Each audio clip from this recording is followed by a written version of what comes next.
Chapter 3 Karma Yoga.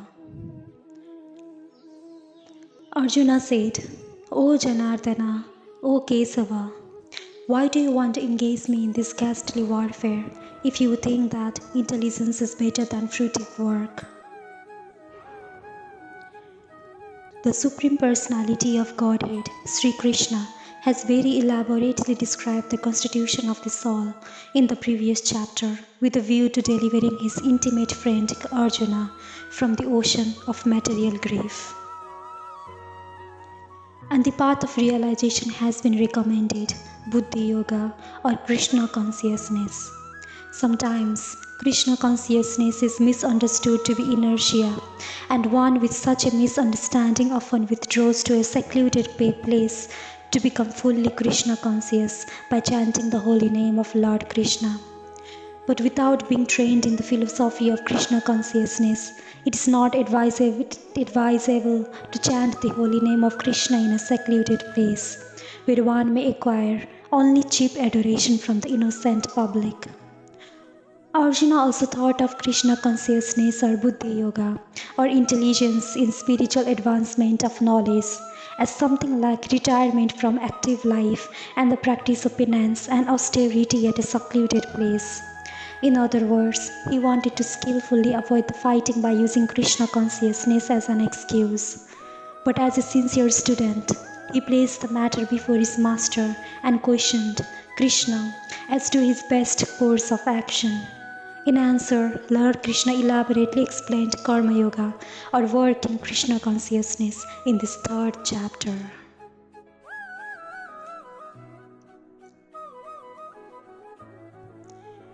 Arjuna continued, My intelligence is bewildered by your equivocal instructions. Therefore, please tell me decisively which will be most beneficial for me. In the previous chapter, as a prelude to the Bhagavad Gita, many different paths were explained, such as Sankhya Yoga, Buddhi Yoga, control of the senses by intelligence, work without fruitive desire, and the position of the neophyte. This was all presented unsystematically. A more organized outline of the path would be necessary for action and understanding. Arjuna, therefore, wanted to clear up these apparently confusing matters so that any common man could accept them without misinterpretation. Although Krishna had no intention of confusing Arjuna by any jugglery of words, Arjuna could not follow the process of Krishna consciousness either by inertia or by active service.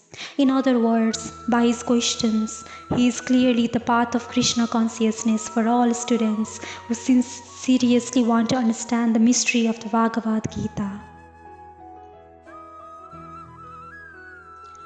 The Supreme Personality of Godhead said, O sinless Arjuna, I have already explained that there are two classes of men who try to realize the self.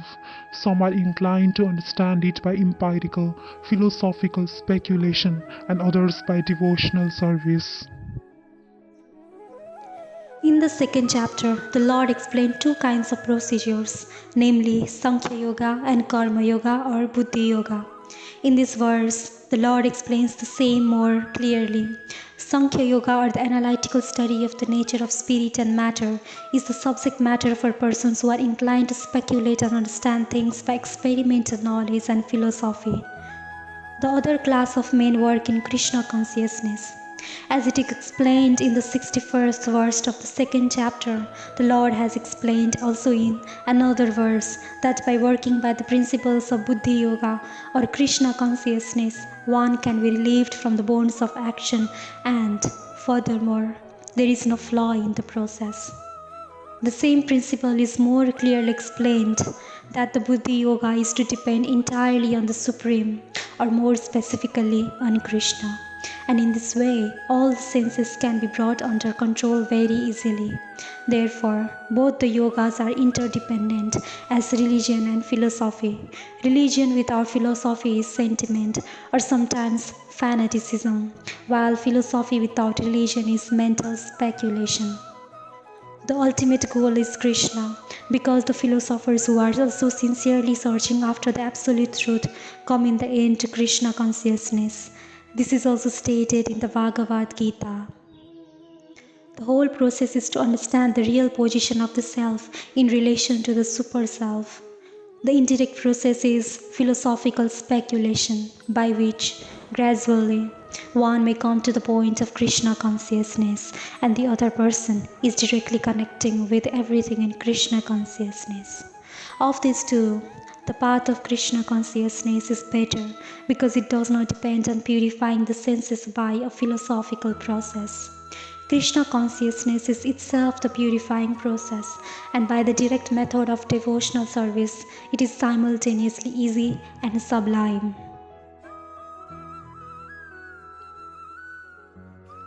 Not by merely abstaining from work can one achieve freedom from reaction, nor by renunciation alone can attain perfection.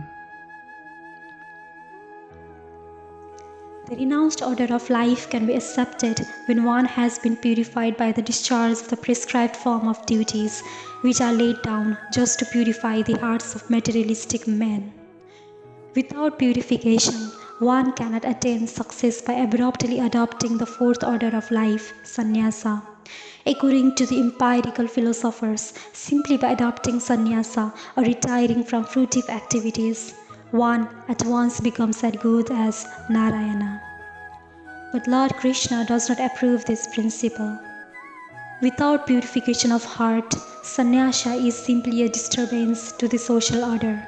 On the other hand, if someone takes to the transcendental service of the Lord, even without discharging his prescribed duties, whatever he may be able to advance in the case is accepted by the Lord. So, even a slight performance of such a principle enables one to overcome great difficulties. Everyone is forced to act helplessly according to the qualities he has acquired from the modes of material nature. Therefore, no one can refrain from doing something, not even for a moment. It is not a question of embodied life, but it is the nature of the soul to be always active. Without the presence of the spirit soul, the material body cannot move. The body is only a dead vehicle to be worked by the spirit soul, which is always active and cannot stop even for a moment. As such, the spirit soul has to be engaged in the good work of Krishna consciousness. Otherwise, it will be engaged in occupations dictated by illusory energy. In contact with material energy, the spirit soul acquires material modes. And to purify the soul from such affinities, it is necessary to engage in the prescribed duties enjoined in the Shastras. But if the soul is engaged in his natural function of Krishna consciousness, whatever he is able to do is good for him. The Srimad Bhagavatam affirms this. If someone takes to Krishna consciousness, even though he may not follow the prescribed duties in the Shastras or execute the devotional service properly, and even though he may fall down from the standard, there is no loss or evil for him. But if he carries out all the injunctions for purification in the Shastras, what does it avail him if he is not Krishna conscious? So the purificatory process is necessary for reaching this point of Krishna consciousness. Therefore, sannyasa, or any purificatory process, is to help reach the ultimate goal of becoming Krishna conscious, without which everything is considered a failure. One who restrains the senses of action, but whose mind dwells on sense objects, certainly deludes himself and is called a pretender. There are many pretenders who refuse to work in Krishna conscious but make a show of meditation, while actually dwelling within the mind upon sense enjoyment. Such pretenders may also speak on dry philosophy in order to bluff sophisticated followers, but according to this verse, these are the greatest cheaters.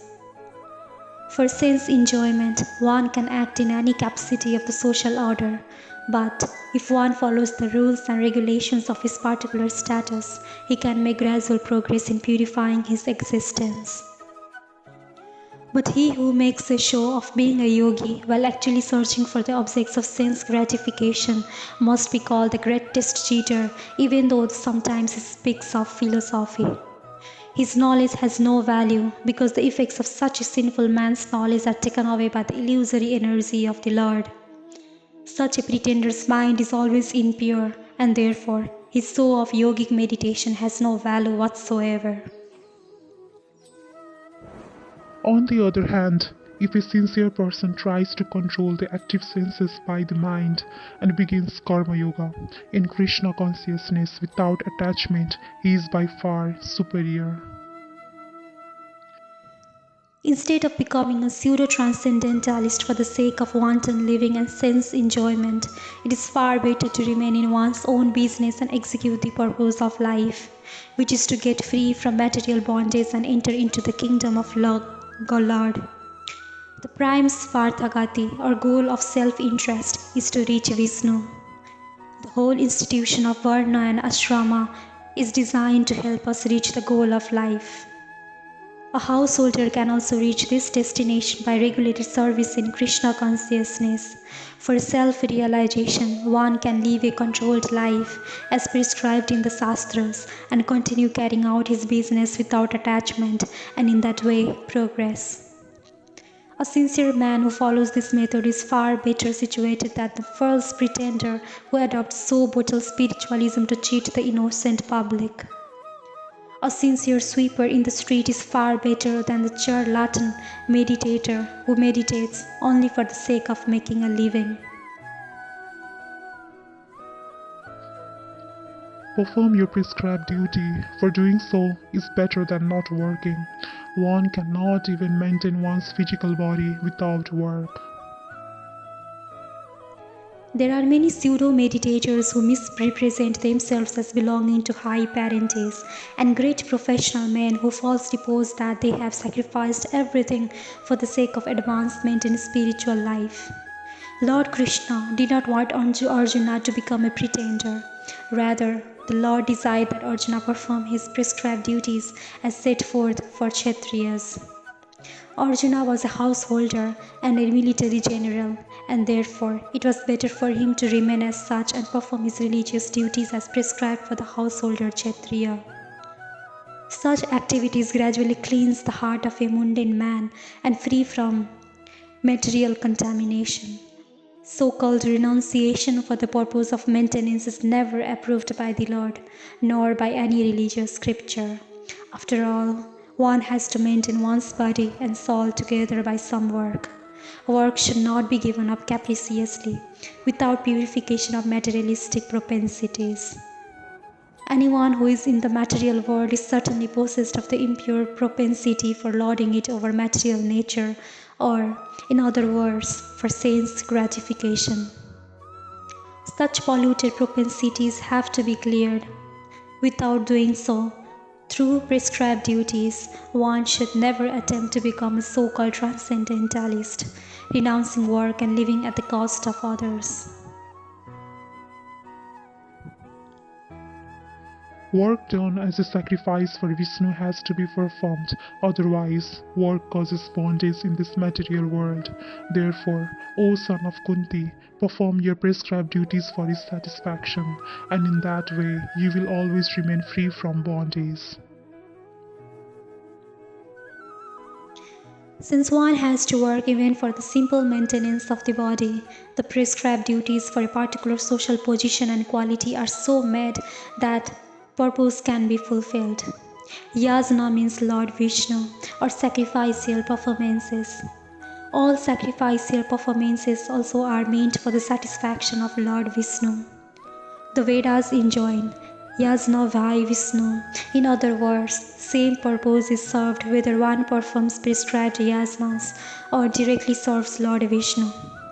Krishna consciousness is therefore performance of yajna as it is prescribed in this verse.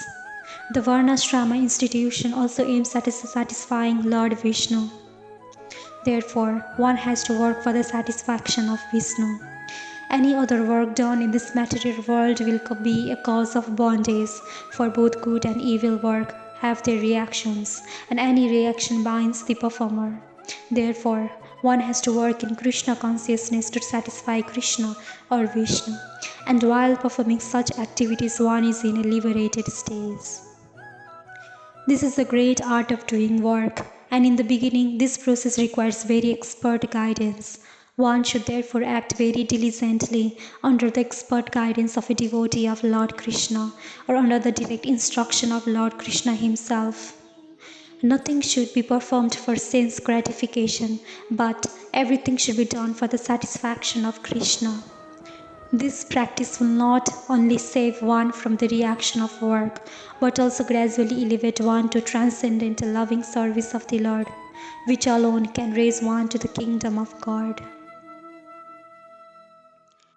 In the beginning of creation, the Lord of all creatures sent fourth generation of men and demigods, along with sacrifices for Vishnu, and blessed them by saying, "Be thou happy by this yajna or sacrifice, because its performance will bestow upon you everything desirable for living happily and achieving liberation."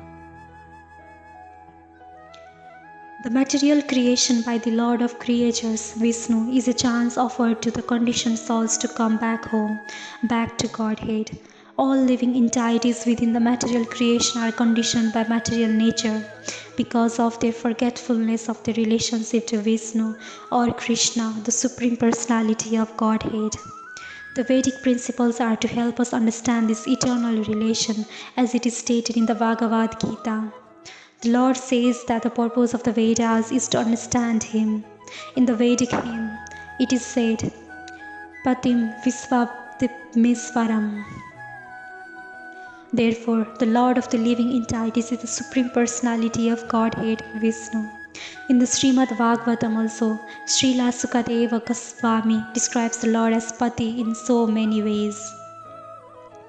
The Prajapati is Lord Vishnu, and he is the Lord of all living creatures, all worlds, all beauties, and the protector of everyone. The Lord created this material world to enable the conditioned souls to learn how to perform yajanas or sacrifice for the satisfaction of Vishnu, so that while in the material world they can live very comfortably without anxiety, and after finishing the present material body they can enter into the kingdom of God. That is the whole program for the conditioned soul.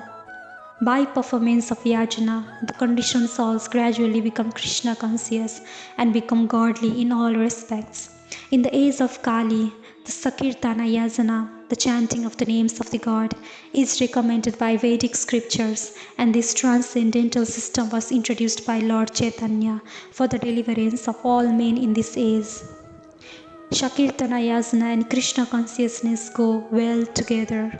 Lord Krishna is in his devotional form as Lord Chaitanya is mentioned in Srimad Bhagavatam. In this age of Kali, people who are endowed with sufficient intelligence will worship the Lord, who is accomplished by his associates by performance of Sakirtana yajna. Other yajanas prescribed in the Vedic literatures are not easy to perform in this age of Kali, but the Sakirtana yajna is easy and sublime for all purposes as recommended in Bhagavad Gita.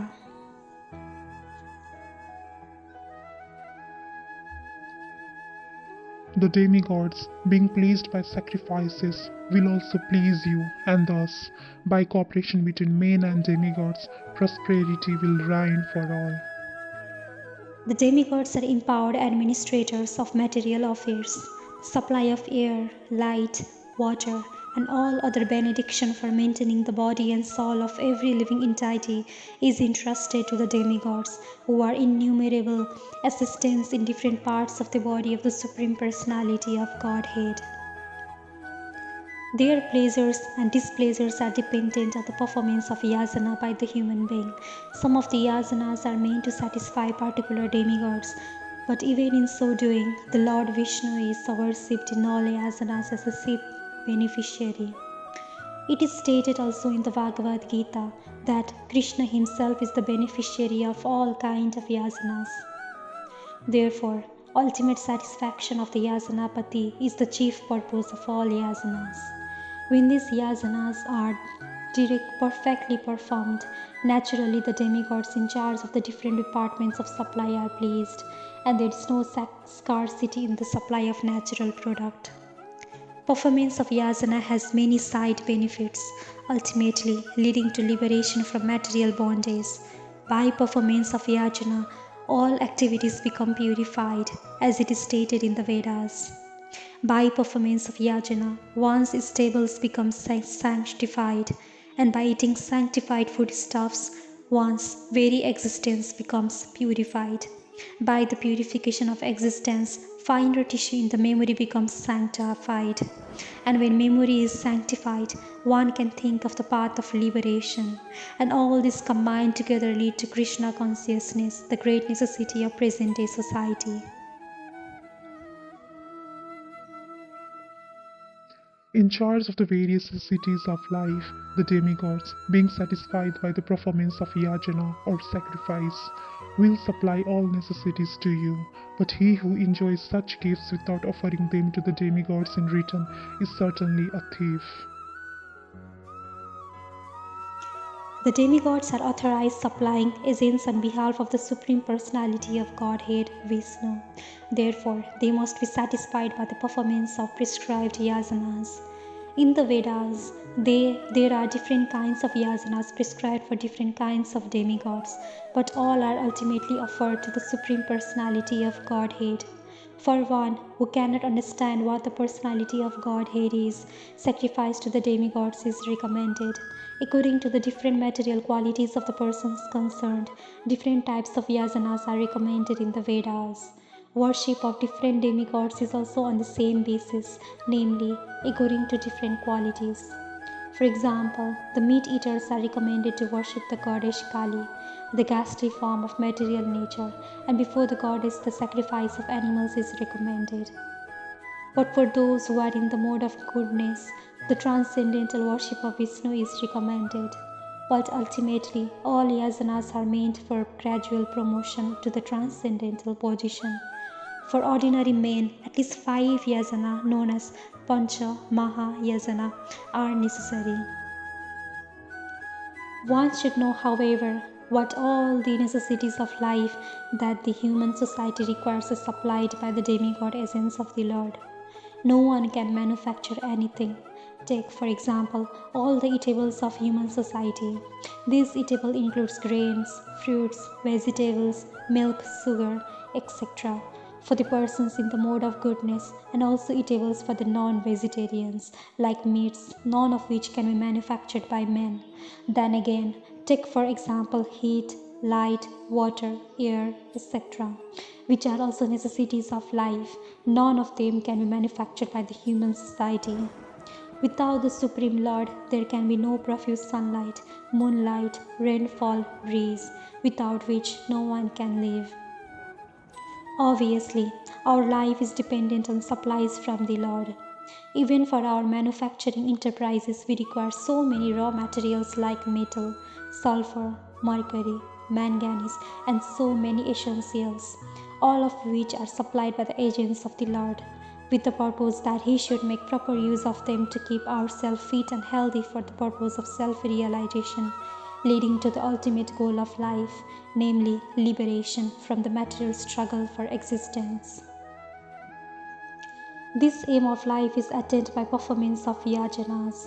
If we forget the purpose of human life and simply take supplies from the agents of the Lord for sense gratification and become more and more entangled in material existence, which is not the purpose of creation, certainly we become thieves, and therefore we are punished by the laws of material nature.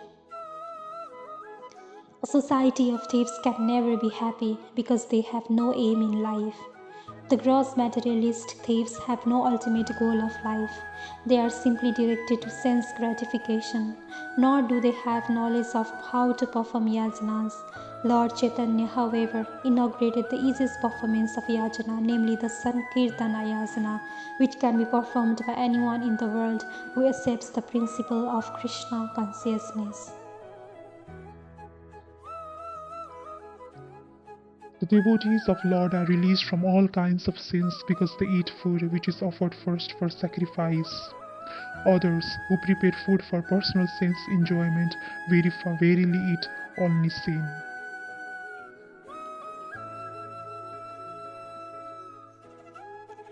The The devotees of the Supreme Lord, or the persons who are in Krishna consciousness, are called Santas, and they are always in love with the Lord as it is described in the Brahma Samhita. Santas being always in a compact of love with the Supreme Personality of Godhead, Govinda, the giver of all pleasures, or Mukunda, the giver of liberation, or Krishna, the all-attractive person, cannot accept anything without first offering it to the Supreme Person.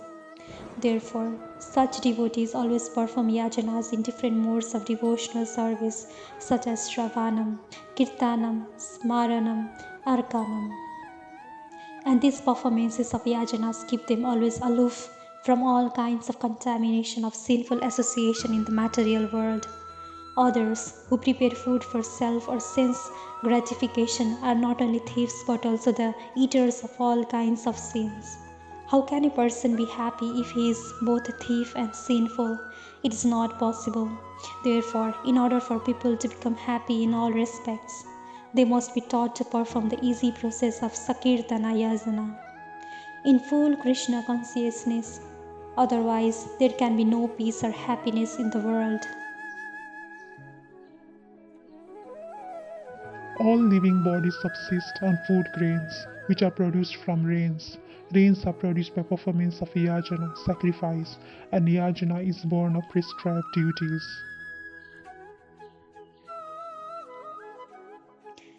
Srila Baladeva Vidyabhusana, a great commentator on Bhagavad Gita, writes,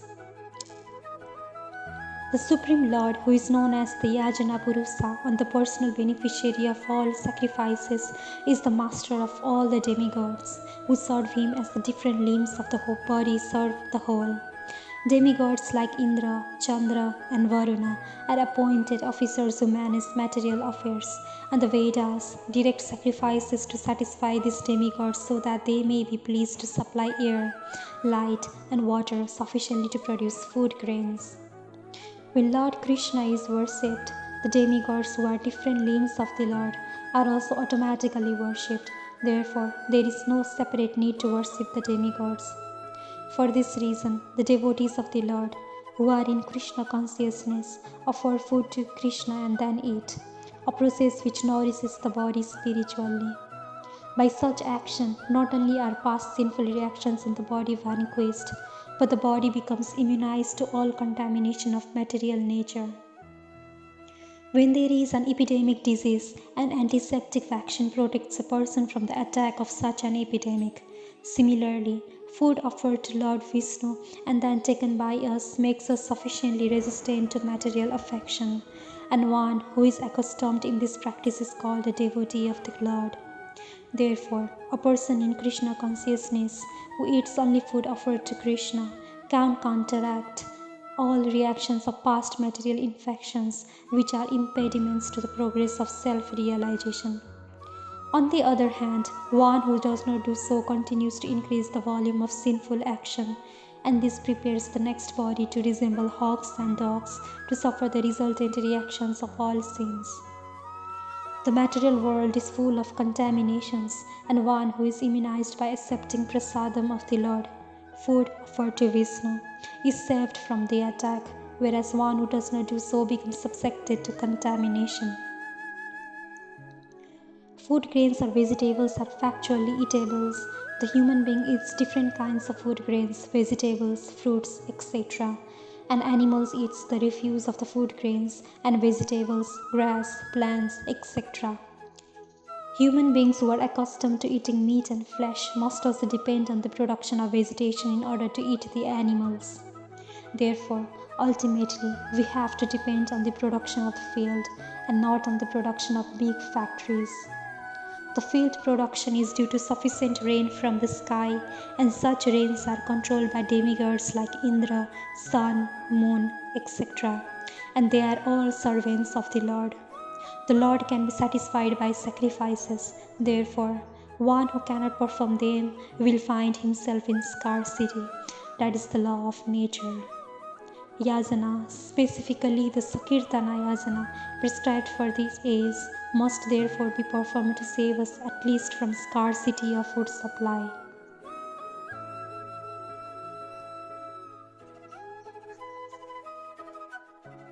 Regulated activities are prescribed in the Vedas, and the Vedas are directly manifested from the Supreme Personality of Godhead. Consequently, the all-pervading transcendence is eternally situated in acts of service. Yajnartha karma, or the necessity of work for the satisfaction of Krishna only, is more expressly stated in this verse. If we have to work for the satisfaction of the Yajna Purusa, Vishnu, then we must find out the direction of work in Brahman, or the transcendental Vedas. The Vedas are therefore codes of working directors.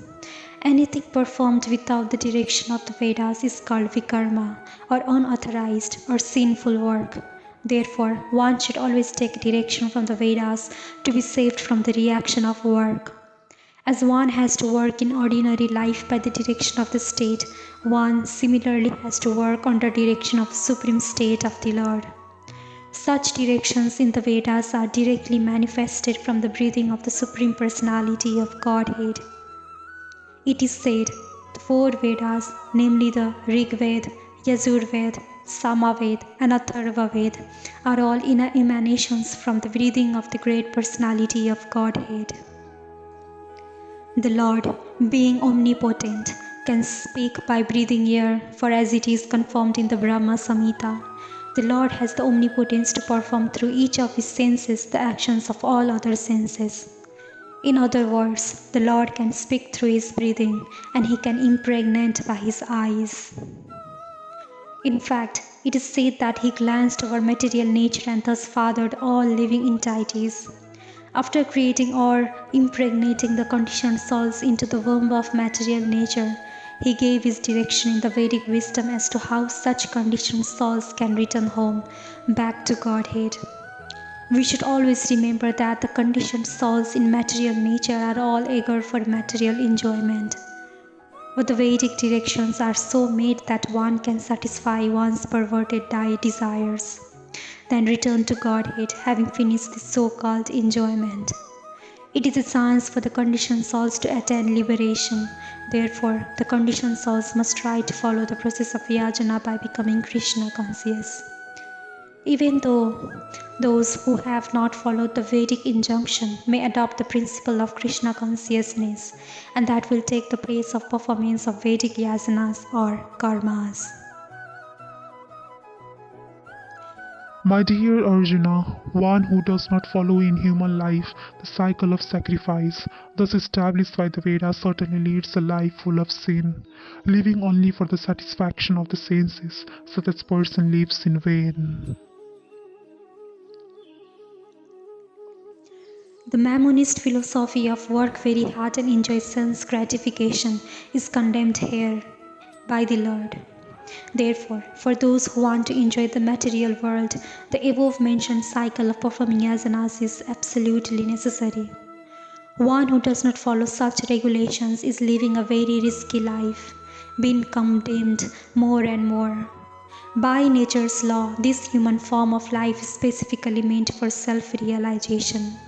In either of the three ways, namely Karma Yoga, Jnana Yoga, or Bhakti Yoga, there is no necessity of rigidly following the performance of the prescribed yasanas for the transcendentalist who are above vice and virtue, but those who are engaged in sense gratification require purification by the above-mentioned cycle of yajna performances. There are different kinds of activities. Those who are not Krishna conscious are certainly engaged in sensory consciousness, therefore they need to execute pious work. The yasana system is planned in such a way that sensory conscious persons may satisfy their desires without becoming entangled in the reaction of sense gratificatory work. The prosperity of the world depends not on our own efforts but on the background arrangement of the Supreme Lord, directly carried out by the demigods. Therefore, the yasanas are directly aimed at the particular demigods mentioned in the Vedas. Indirectly, it is the practice of Krishna consciousness, because when one masters the performance of yasanas, one is sure to become Krishna conscious. But if by performance yasanas one does not become Krishna conscious, such principles are counted as only moral codes. One should not, therefore, limit his progress only to the point of moral course, but should transcend them to attain Krishna consciousness. But for one who takes pleasure in the self, whose human life is one of self-realization, and who is satisfied in the self only, fully satiated, for him there is no duty. A person who is fully Krishna conscious and is fully satisfied by his acts in Krishna consciousness no longer has any duty to perform. Due to his being Krishna conscious, all impiety within it is instantly cleansed, an effect of many, many thousands of yasana performances. By such clearing of consciousness, one becomes fully confident by his eternal position in relationship with the Supreme. His duty thus becomes self-illuminated by the grace of the Lord, and therefore he no longer has any obligations to the Vedic injunctions. Such a Krishna-conscious person is no longer interested in material activities and no longer takes pleasure in material arrangements like wine, women, and similar infatuations. A self-realized man has no purpose to fulfill in the discharge of his prescribed duties, nor has he any reason not to perform such work, nor has he any need to depend on any other living being. A self-realized man is no longer obliged to perform any prescribed duty, save and except activities in Krishna consciousness. Krishna consciousness is not inactivity either, as will be explained in the following verses. A Krishna conscious man does not take shelter of any person, man or demigod. Whatever he does in Krishna consciousness is sufficient in the discharge of his obligation. Therefore, without being attached to the fruits of activities, one should act as a matter of duty, for by working without attachment one attains the Supreme. The Supreme is the personality of Godhead for the devotees and liberation for the impersonalist. A person, therefore, acting for Krishna or in Krishna consciousness, under proper guidance and without attachment to the result of the work, is certainly making progress towards the supreme goal of life. Arjuna is told that he should fight in the battle of Kurukshetra for the interest of Krishna because Krishna wanted him to fight. To be a good man or a non-violent man is a personal attachment, but to act on behalf of the Supreme is to act without attachment for the result. That is perfect action of the highest degree, recommended by the Supreme Personality of Godhead, Sri Krishna. Vedic rituals like prescribed sacrifices are performed for purification of impious activities that were performed in the field of sense gratification. But action in Krishna consciousness is transcendental to the reactions of good or evil work. A Krishna conscious person has no attachment for the result but acts on behalf of Krishna alone. He engages in all kinds of activities but is completely non-attached. Kings such as Janak attained perfection solely by performance of prescribed duties. Therefore, just for the sake of educating the people in general, you should perform your work. Kings like Janak were all self-realized souls. Consequently, they had no obligation to perform the prescribed duties in the Vedas. Nonetheless, they performed all prescribed activities just to set examples for the people in general. Janak was the father of Sita and father-in-law of Lord Sri Ram. Being a great devotee of the Lord, he was transcendentally situated, because he was the king of Mithila, he has to teach his subjects how to perform prescribed duties. Lord Krishna and Arjuna, the Lord's eternal friend, had no need to fight in the battle of Kurukshetra, but they fought to teach people in general that violence is also necessary in a situation where good arguments fail. Before the battle of Kurukshetra, every effort was made to avoid the war, even by the Supreme Personality of Godhead, but the other party was determined to fight. So for such a right cause, there is a necessity for fighting. Although one who is situated in Krishna consciousness may not have an interest in the world, he still works to teach the public how to live and how to act. Experienced persons in Krishna consciousness can act in such a way that others will follow, and this is explained in the following verse. Whatever action a great man performs, common men follow, and whatever standards he sets by exemplary acts, all the world pursues. People in general always require a leader who can teach the public by practical behavior. A leader cannot teach the public to stop smoking if he himself smokes. Lord Chaitanya said that a teacher should behave properly before he begins teaching. One who teaches in that way is called Acharya, or the ideal teacher. Therefore, a teacher must follow the principles of Shastra or scripture to teach the common man. The teacher cannot manufacture rules against the principles of revealed scriptures. The revealed scriptures like Manu Samhita and similar others are considered the standard books to be followed by human society. Thus, the leader's teachings should be based on the principles of such standard Shastras. One who desires to improve himself must follow the standard rules as they are practiced by the great teachers. The Srimad Bhagavatam also affirms that one should follow in the footsteps of great devotees, and that is the way of progress on the path of spiritual realization.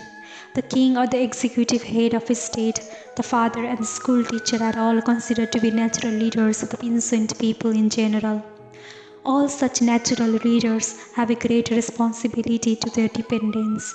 Therefore, they must be conversant with standard books of moral and spiritual codes. O son of Partha, there is no work prescribed for me within all the three planetary systems, nor am I in want of anything, nor have I a need to obtain anything, and yet I am engaged in prescribed duties. The Supreme Personality of Godhead is described in the Vedic literatures as follows. The Supreme Lord is the controller of all other controllers, and He is the greatest of all the diverse planetary leaders. Everyone is under His control. All entities are delegated with particular power only by the Supreme Lord. They are not supreme themselves. He is also worshipable by all demigods, and He is the Supreme Director of all directors. Therefore, He is transcendental to all kinds of material leaders and controllers and is worshipable by all. There is no one greater than Him, and He is the supreme cause of all causes. He does not possess bodily form like that of an ordinary living entity. There is no difference between His body and His soul. He is absolute. All His senses are transcendental. Any one of His senses can perform the action of any other sense. Therefore, no one is greater than Him or equal to Him. His potencies are multifarious, and thus His deeds are automatically performed as a natural sequence. Since everything is in full opulence in the personality of Godhead and is existing in full truth, there is no duty for the Supreme Personality of Godhead to perform. One who must receive the results of work has some designated duty, but one who has nothing to achieve within the three planetary systems certainly has no duty. And yet, Lord Krishna is engaged on the battlefield of Kurukshetra as the leader of the Kshatriya, because the Kshatriyas are duty-bounded to give protection to the distressed. Although he is above all the regulations of the revealed scriptures, he does not do anything that violates the revealed scriptures. For if I ever failed to engage in carefully performing prescribed duties, O Partha, certainly all men would follow my path. In order to keep the balance of social tranquility for progress in spiritual life, there are traditional family usages meant for every civilized man. Although such rules and regulations are for the conditioned souls and not Lord Krishna, because he descended to establish the principles of religion, he followed the prescribed rules. Otherwise, common men will follow in his footsteps because he is the greatest authority. From the Srimad Bhagavatam, it is understood that Lord Krishna was performing all the religious duties at home and out of home as required of a householder. If I did not perform prescribed duties, all these worlds would be put to ruination.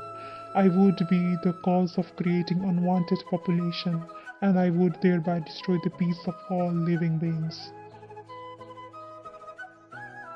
Varna Sankara is unwanted population which disturbs the peace of the general society. In order to check this social disturbance, there are prescribed rules and regulations by which the population can automatically become peaceful and organized for spiritual progress in life. When Lord Krishna descends, naturally he deals with such rules and regulations in order to maintain the prestige and necessity of such important performances. The Lord is the Father of all living entities, and if the living entities are misguided, indirectly the responsibility goes to the Lord. Therefore, whenever there is general disregard of regulative principles, the Lord Himself descends and corrects the society. We should, however, note carefully that although we have to follow in the footsteps of the Lord, we still have to remember that we cannot imitate Him. Following and imitating are not on the same level. We cannot imitate the Lord by lifting Govardhana hill as the Lord did in his childhood. It is impossible for any human being. We have to follow his instructions, but we may not imitate him at any time. The Srimad Bhagavatam affirms, one should simply follow the instructions of the Lord and his empowered servants.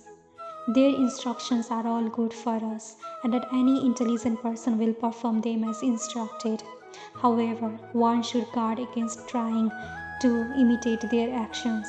One should not try to drink the ocean of poison in imitation of Lord Shiva.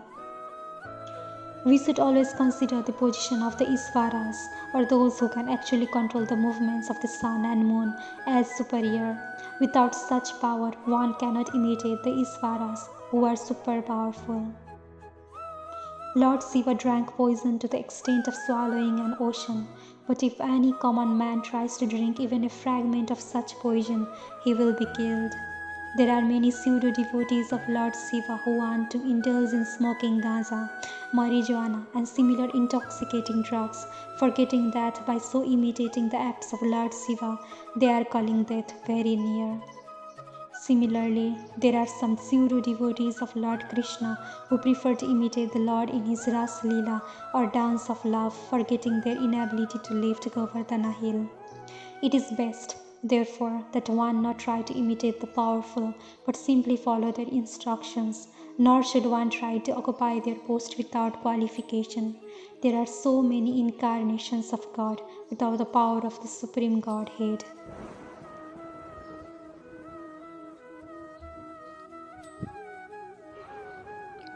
As the ignorant perform their duties with attachment to results, the learned may similarly act, but without attachment, for the sake of leading people on the right path. A person in Krishna consciousness and a person not in Krishna consciousness are differentiated by different desires. A Krishna conscious person does not do anything which is not conducive to development of Krishna consciousness. He may even act exactly like the ignorant person who is too much attached to material activities, but one is engaged in such activities for the satisfaction of his sense gratification, whereas the other is engaged for the satisfaction of Krishna. Therefore, the Krishna conscious person is required to show the people how to act and how to engage the results of action for the purpose of Krishna consciousness. So as not to disrupt the minds of ignorant men attached to the fruitive results of prescribed duties, a learned person should not induce them to stop work. Rather, by working in the spirit of devotion, he should engage them in all sorts of activities for the gradual development of Krishna consciousness.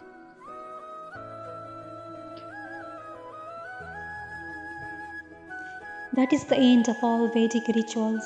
All rituals, all performance of sacrifices, and everything that is put into the Vedas, including all direction for material activities, are meant for understanding Krishna, who is the ultimate goal of life. But because the conditioned souls do not know anything beyond sense gratification, they study the Vedas to the end. But through fruitive activities and sense gratification, regulated by the Vedic rituals, one is gradually elevated to Krishna consciousness. Therefore, a realized soul in Krishna consciousness should not disturb others in their activity or understanding, but he should act by showing how the results of all work can be dedicated to the service of Krishna. The learned Krishna conscious person may act in such a way that the ignorant person working for sense gratification may learn how to act and how to behave. Although the ignorant man is not to be disturbed in his activities, a slightly developed Krishna conscious person may directly be engaged in the service of the Lord without waiting for other Vedic formulas. For this fortunate man, there is no need to follow the Vedic rituals, because by great Krishna consciousness, one can have all the results one would otherwise derive from following one's prescribed duties. The spirit soul, bewildered by the influence of false ego, thinks himself the doer of activities that are in actuality carried out by the three modes of material nature. Two persons, one in Krishna consciousness and the other in material consciousness, working on the same level, may appear to be working on the same platform, but there is a wide gulf of difference in their respective positions. The person in material consciousness is convinced by false ego that he is the doer of everything. He does not know that the mechanism of the body is produced by material nature, which works under the supervision of the Supreme Lord. The materialistic person has no knowledge that ultimately he is under the control of Krishna. The person in false ego takes all credit for doing everything independently, and that is the symptom of his nescience. He does not know that this gross and subtle body is the creation of material nature, under the order of the Supreme Personality of Godhead, and as such, his bodily and mental activities should be engaged in the service of Krishna, in Krishna consciousness. The ignorant man forgets that the Supreme Personality of Godhead is known as Rikesha, or the master of the senses of the material body, for due to his long misuse of the senses in sense gratification, he is factually bewildered by the false ego, which makes him forget his eternal relationship with Krishna.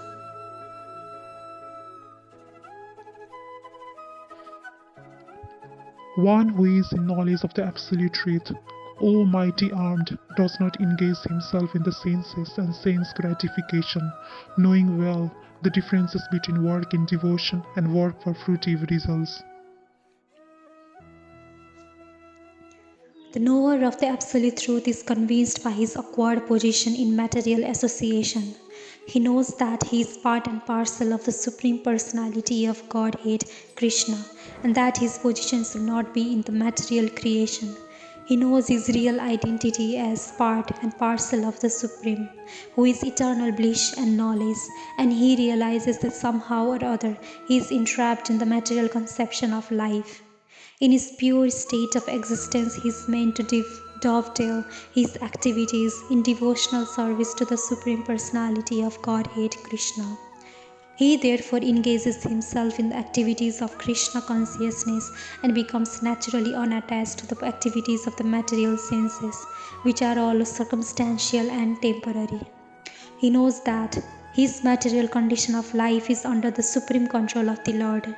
Consequently, he is not disturbed by all kinds of material reactions, which he considers to be the mercy of the Lord. According to Srimad Bhagavatam, one who knows the absolute truth in three different features, namely Brahman, Paramatma, and the Supreme Personality of Godhead, is called Tattvavid, for he knows also his own factual position in relationship with the Supreme. Bewildered by the modes of material nature, the ignorant fully engage themselves in material activities and become attached. But the wise should not unsettle them, although these duties are inferior due to the performance lack of knowledge. Persons who are unknowledgeable falsely identify with gross material consciousness and are full of material designation. This body is a gift of the material nature, and one who is too much attached to the bodily consciousness is called Manda, or a lazy person without understanding of spirit soul. Ignorant men think of the body as the self. They accept bodily connections with others as kinsmanship. The land in which the body is obtained is their object of worship, and they consider the formalities of religious rituals to be ends in themselves. Social work, nationalism, and altruism are some of the activities for such materially designated persons. Under the spell of such designation, they are always busy in the material world. For them, spiritual realization is a myth, and so they are not interested. Those who are enlightened in spiritual life, however, should not try to agitate such materially engrossed persons. Better to prosecute one's own spiritual activities silently. Such bewildered persons may be engaged in such primary moral principles of life as non-violence and similar materially benevolent work. Men who are ignorant cannot appreciate activities in Krishna consciousness, and therefore Lord Krishna advises us not to disturb them and simply waste valuable time. But the devotees of the Lord are more kind than the Lord because they understand the purpose of the Lord. Consequently, they undertake all kinds of risk, even to the point of approaching ignorant men to try to engage them in the acts of Krishna consciousness, which are absolutely necessary for the human being.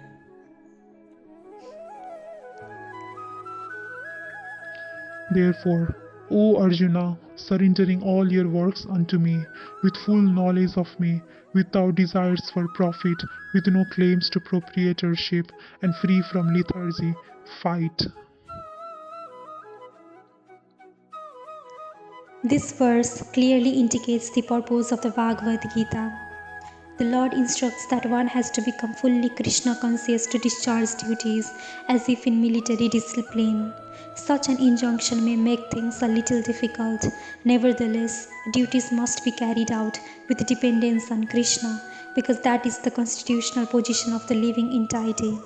The living entity cannot be happy independent of the cooperation of the Supreme Lord, because the eternal constitutional position of the living entity is to become subordinate to the desires of the Lord. Arjuna was therefore ordered by Sri Krishna to fight as if the Lord were his military commander. One has to sacrifice everything for the goodwill of the Supreme Lord, and at the same time discharge prescribed duties without claiming proprietorship. Arjuna did not have to consider the order of the Lord. He had only to execute his order. The Supreme Lord is the soul of all souls. Therefore, one who depends solely and wholly on the Supreme Soul without personal considerations, or in other words, one who is fully Krishna conscious, is called Adhyatma Siddhas. Nirashi means that one has to act on the order of the master but should not expect fruitful result. The cashier may count millions of dollars for his employer, but he does not claim a cent for himself. Similarly, one has to realize that nothing in the world belongs to any individual person, but that everything belongs to the Supreme Lord. That is the real purport of Mairi, or unto me. And when one acts in such Krishna consciousness, certainly he does not claim proprietorship over anything. This consciousness is called nirmana, or nothing is mine. And if there is any reluctance to execute such a stern order, which is without consideration of so-called kinsmen in the bodily relationship, that reluctance be thrown off. In this way, one way become vigata javara, or without favoris mentality or lethargy. Everyone, according to his quality and position, has a particular type of work to discharge, and all such duties may be discharged in Krishna consciousness as described above, that will lead one to the path of liberation. Those persons who execute their duties according to my injunctions and who follow this teaching faithfully without envy become free from the bondage of fruitive actions. The injunction of the Supreme Personality of Godhead Krishna is the essence of all Vedic wisdom and therefore is eternally true without exception. As the Vedas are eternal, so this truth of Krishna consciousness is also eternal. One should have firm faith in this injunction without envying the Lord. There are many philosophers who write comments on the Bhagavad Gita but have no faith in Krishna. They will never be liberated from the bondage of fruitive action.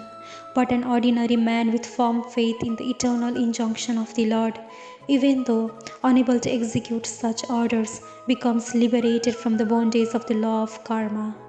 In the beginning of Krishna consciousness, one may not fully discharge the injunction of the Lord, but because one is not resentful of this principle and works sincerely without consideration of defeat and hopelessness, he will surely be promoted to the stage of pure Krishna consciousness.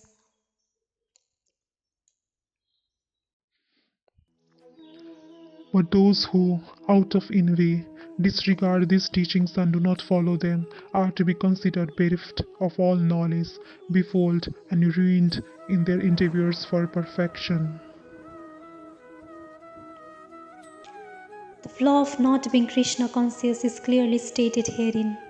As there is punishment for disobedience to the order of the Supreme Executive Head, so there is certainly punishment for disobedience to the order of the Supreme Personality of Godhead. A disobedient person, however great he may be, he is ignorant of his own self and of the Supreme Brahma, from Paramatma and the personality of Godhead due to a vacant heart. Therefore, there is no hope of perfection of life for him. Even a man of knowledge acts according to his own nature, for everyone follows the nature he has acquired from the three modes. What can repression accomplish?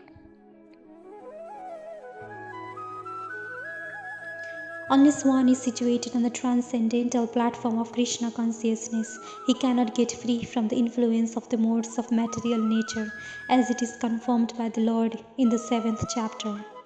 Therefore, even for the most highly educated person on the mundane plane, it is impossible to get out of the entanglement of Maya simply by theoretical knowledge or by separating the soul from the body. There are many so-called spiritualists who outwardly pose as advanced in the science, but inwardly or privately are completely under particular modes of nature, which they are unable to surpass. Academically, one may be very learned, but because of his long association with material nature, he is in bondage. Krishna consciousness helps one to get out of the material entanglement, even though one may be engaged in his prescribed duties in terms of material existence. Therefore, without being fully in Krishna consciousness, one should not give up his occupational duties. No one should suddenly give up his prescribed duties and become so-called yogi, a transcendentalist, artificially. It is better to be situated in one's position and to try to attain Krishna consciousness under superior training. Thus, one may be freed from the clutches of Krishna's Maya.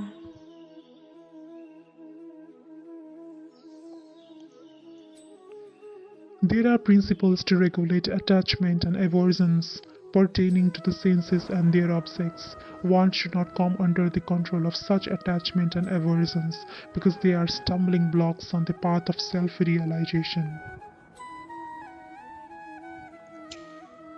Those who are in Krishna consciousness are naturally reluctant to engage in material sense gratification, but those who are not in such consciousness should follow the rules and regulations of the revealed scriptures. Unrestricted sense enjoyment is the cause of material engagement, but one who follows the rules and regulation of the revealed scriptures does not become entangled by the sense objects. For example, sex enjoyment is a necessity for the conditioned soul, and sex enjoyment is allowed under the license of marriage ties. According to scriptural injunction, one is forbidden to engage in sex relationship with any woman other than one's wife. All other women are to be considered as one's mother. But in spite of such injunctions, a man is still inclined to have sex relationships with other women. These propensities are to be curbed, otherwise they will be stumbling blocks on the path of self-realization. As long as the material body is there, the necessities of the material body are allowed, but under rules and regulations. And yet, we should not rely upon the control of such allowances. One has to follow those rules and regulations unattached to them, because practice of sense gratification under regulations may also lead one to go astray, as much as there is always the chance of an accident even on the royal roads. Although they may be very carefully maintained, no one can guarantee that there will be no danger even on the safest road. The sense enjoyment spirit has been current a very long time, owing to material association. Therefore, in spite of regulated sense enjoyment, there is every chance of falling down. Therefore, any attachment for regulated sense enjoyment must also be avoided by all means. But attachment to Krishna consciousness, or acting always in the loving service of Krishna, detaches one from all kinds of sensory activities.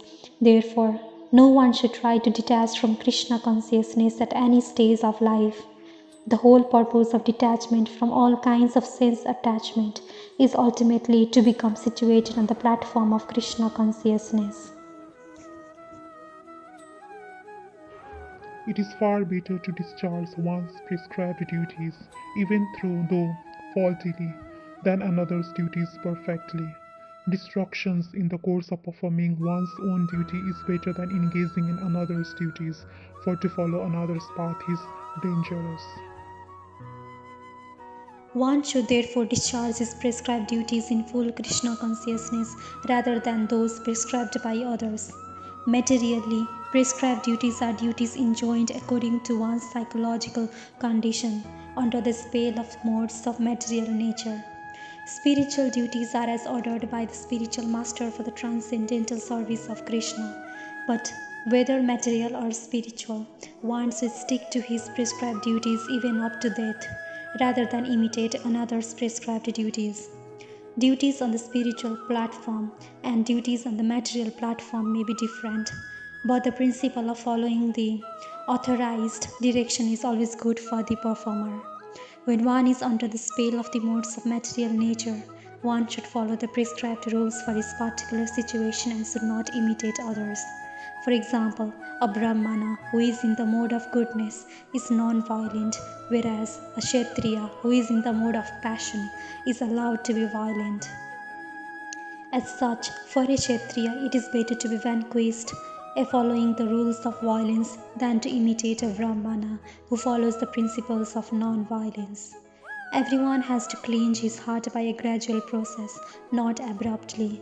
However, when one transcends the mode of material nature and is fully situated in Krishna consciousness, he can perform anything and everything under the direction of a bona fide spiritual master. In that complete stage of Krishna consciousness, the Kshatriya may act as a Brahmana, or a Brahmana may act as a Kshatriya. In the transcendental stage, the distinction of the material world do not apply.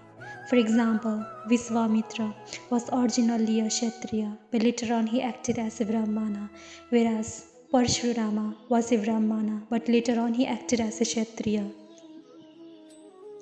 Being transcendentally situated, they could do so, but as long as one is on the material platform, he must perform his duties according to the modes of material nature. At the same time, he must have a full sense of Krishna consciousness. Arjuna said, O descendant of Varshni, by what is one impelled to sinful acts, even unwillingly, as if engaged by force?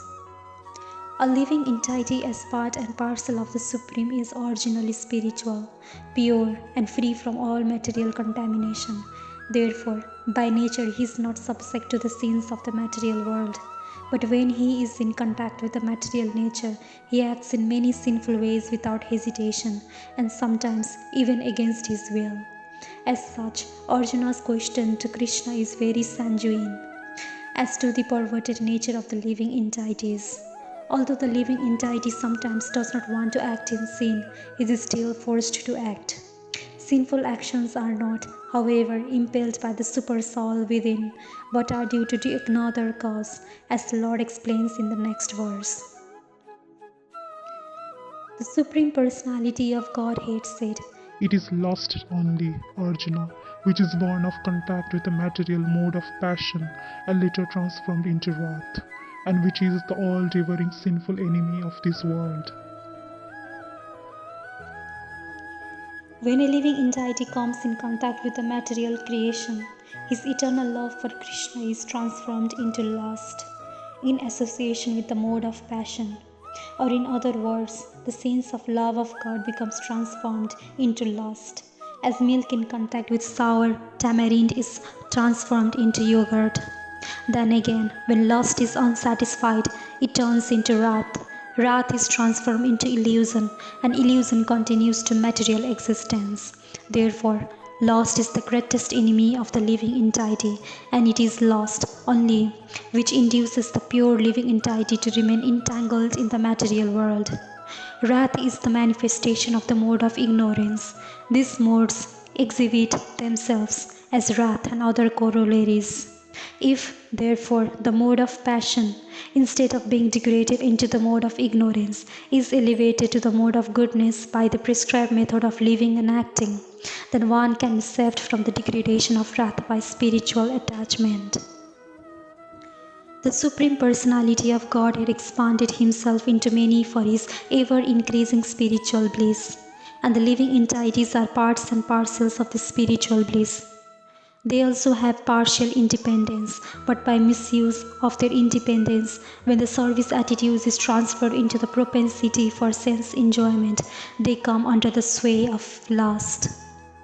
This material creation is created by the Lord to give facility to the conditioned soul to fulfill these lustful propensities, and when completely baffled by prolonged lustful activities, the living entities begin to inquire about their real position.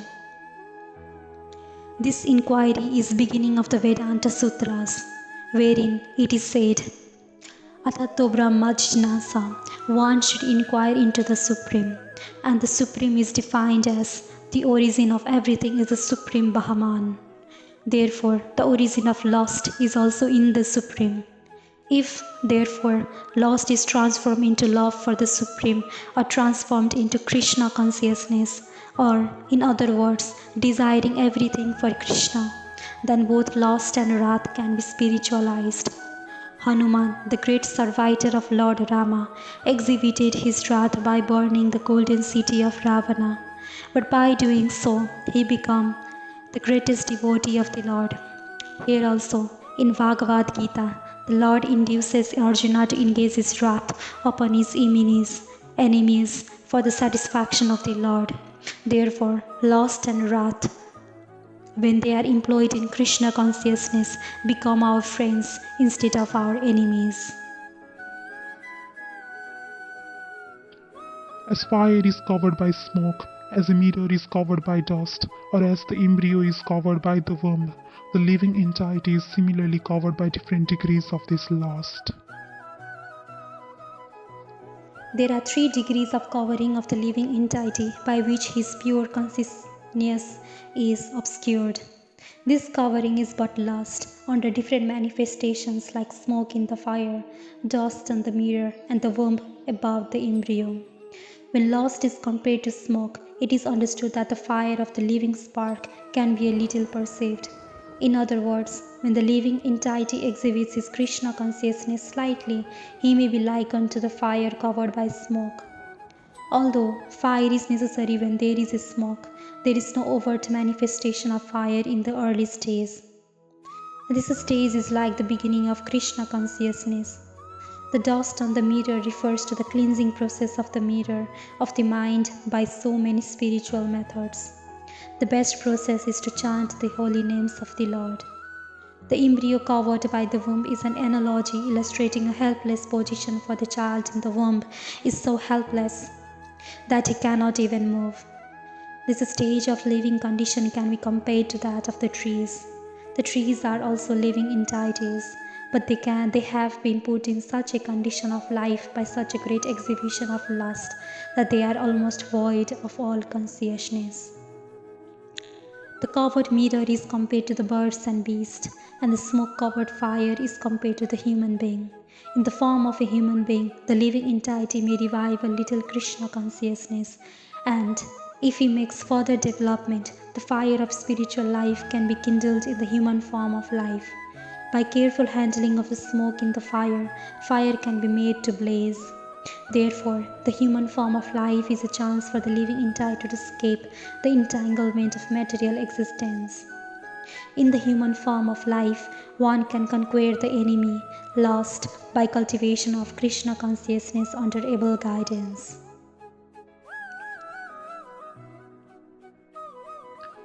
Thus the wise living entity's pure consciousness becomes covered by his eternal enemy in the form of lust, which is never satisfied and which burns like fire.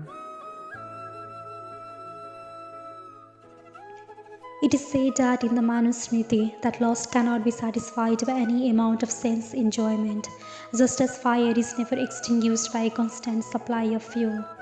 In the material world, the center of all activities of sex, and thus this material world is called Maithunya Agara, or the shackles of sex life. In the ordinary prison house, criminals are kept within bars. Similarly, the criminals who are disobedient to the laws of the Lord are shackled by sex life. Advancement of material civilization on the basis of sense gratification means increasing the duration of the material existence of a living entity. Therefore, this lust is the symbol of ignorance by which the living entity is kept within the material world. While one enjoys sense gratification, it may be that there is some feeling of happiness, but actually, that so-called feeling of happiness is the ultimate enemy of the sense enjoyer.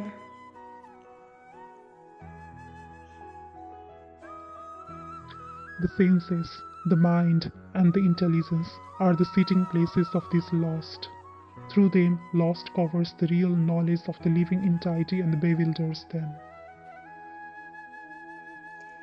The enemy has captured different strategic positions in the body of the conditioned soul, and therefore Lord Krishna is giving hints of those places, so that one who wants to conquer the enemy may know where he can be found. Mind is the center of all the activities of the senses, and thus, when we hear about the sense objects, the mind generally becomes a reservoir of all ideas of sense gratification. And, as a result, the mind and the senses become the repositories of lust. Next, the intelligence department becomes the capital of such lustful propensities. Intelligence is the immediate next-door neighbor of the spirit soul. Lusty intelligence influences the spirit soul to acquire the false ego and identify itself with matter, and thus with the mind and senses. The spirit soul becomes addicted to enjoying the material senses and mistakes this as true happiness. This false identification of the spirit soul is very nicely explained in the Srimad Bhagavatam. A human being who identifies this body made of three elements with his self, who considers the byproduct of body to be his kinsman, who considers the land of birth worshipable, and who goes to the place of pilgrimage simply to take a bath rather than meet a man of transcendental knowledge there, is to be considered like an ass or a cow.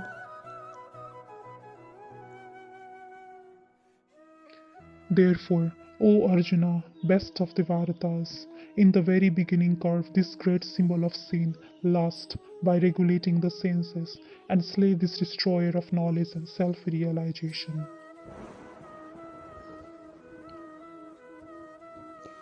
The Lord advised Arjuna to regulate the senses from the very beginning so that he could curb the greatest sinful enemy, lust, which destroys the urge of self-realization and specific knowledge of the self.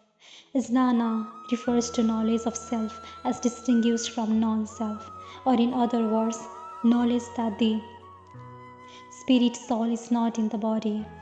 Vijnana refers to specific knowledge of the spirit soul's constitutional position and its relationship to the Supreme Soul. It is explained thus in the Srimad Bhagavatam. The knowledge of the Self and Supreme Self is very confidential and mysterious, but such knowledge and specific realization can be understood if explained with their various aspects of the Lord Himself. Bhagavad Gita gives us that general and specific knowledge of the Self. The living entities are parts and parcels of the Lord, and therefore they are simply meant to serve the Lord. This consciousness is called Krishna Consciousness. So, from the very beginning of life, one has to learn this Krishna consciousness, and thereby one may become fully Krishna conscious and act accordingly. Lust is only the perverted reflection of the love of God, which is natural for every living entity. But if one is educated in Krishna consciousness from the very beginning, that natural love of God cannot deteriorate into lust. When love of God deteriorates into lust, it is very difficult to return to the normal condition. Nonetheless, Krishna consciousness is so powerful that even a late beginner can become a lover of God by following the regulative principles of devotional service. So, from any stage of life or from the time of understanding its urgency, one can begin regulating the senses in Krishna consciousness, devotional service of the Lord, and turn the lust into love of Godhead, the highest perfectional stage of human life. The working senses are superior to all matter. Mind is higher than the senses. Intelligence is still higher than the mind. And he, the soul, is even higher than the intelligence. Senses are different outlets for the activities of lust. Lust is reserved within the body, but it is given vent through the senses. Therefore, the senses are superior to the body as a whole. These outlets are not in use when there is super consciousness or Krishna consciousness. In Krishna consciousness, the soul makes direct connection with the Supreme Personality of Godhead. Therefore, the hierarchy of bodily functions as described here ultimately ends in the Supreme Soul.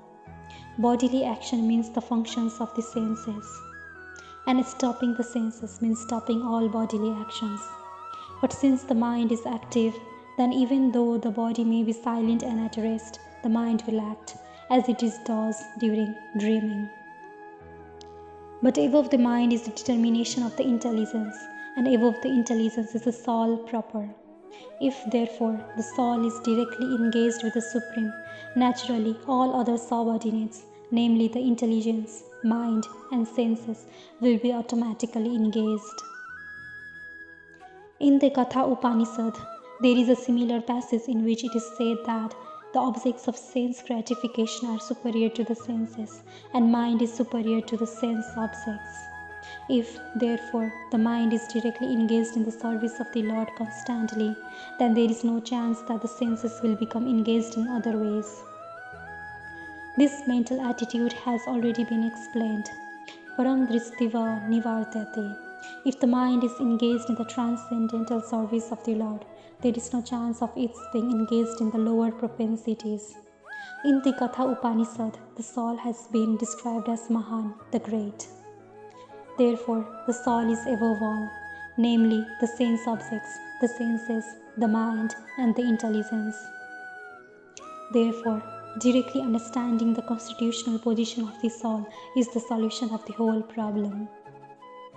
With intelligence, one has to seek out the constitutional position of the soul and then engage the mind always in Krishna consciousness. That solves the whole problem.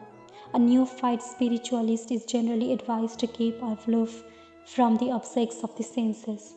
But aside from that, one has to strengthen the mind by use of intelligence. If by intelligence one engages one's mind in Krishna consciousness, by complete surrender under the Supreme Personality of Godhead, then automatically the mind becomes stronger.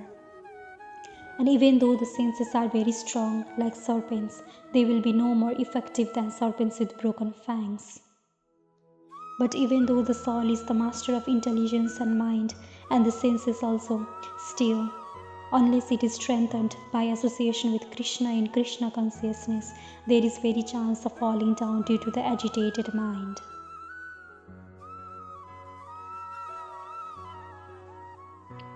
Thus, knowing oneself to the transcendental, to the material senses, mind, and intelligence, O mighty armed Arjuna, one should steady the mind by deliberate spiritual intelligence, Krishna consciousness, and thus, by spiritual strength, conquer this insatiable enemy known as lust.